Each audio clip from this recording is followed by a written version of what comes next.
Eesti rannikumatk episood 6. Oleme oma Narva Jõesuust alustatud rannikumatkaga jõudnud nüüdseks Liimalasse ja hakkasime imeilusat sügisilma nautides Aseri poole liikuma. Liimala rannas oli teisigi, kes päikesest viimast võtsid ning meie võtsime viimast ilusast liivarannast, sest aimasime, et ega see luksus kaua ei kesta. Olime otsustanud, et sel korral me meeletuid distantsi ei jahi, vaid eesmärgiks oli nautida, mereklaasi korjata ja tulevase otseretke jaoks veel viimast korda varustust testida. Saime jutule ka uudishimuliku kohalikuga, kes mainis, et rannas olevat hiljuti karu jälgi nähtud. Peagi jõudsime Ida- ja Lääne-Viru piirile ning jätsime oma esimese läbitud maakonnaga hüvasti.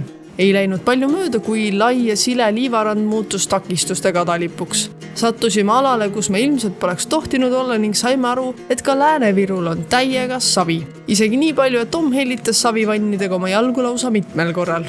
Sealt edasi ootas meid järjekordne madalseiklusrada ning meie üllatuseks askeldas rannas ringi ka veel üks liblikas. Pank ilmutas end taas ning Aseri lähedus hakkas rannikule aina rohkem tunda andma. Lisaks ilusale sügisele ja paatidele oli rannapildis palju savitellist ning muud ehitus- ja tööstusprahti. Kiire ja kohustuslik ubinapaus ning natuke klassikalisi tätte haisvaid adruvalle ja jõudsimegi kindlale maale ning Tom tõi meile peidupaigast vett juurde.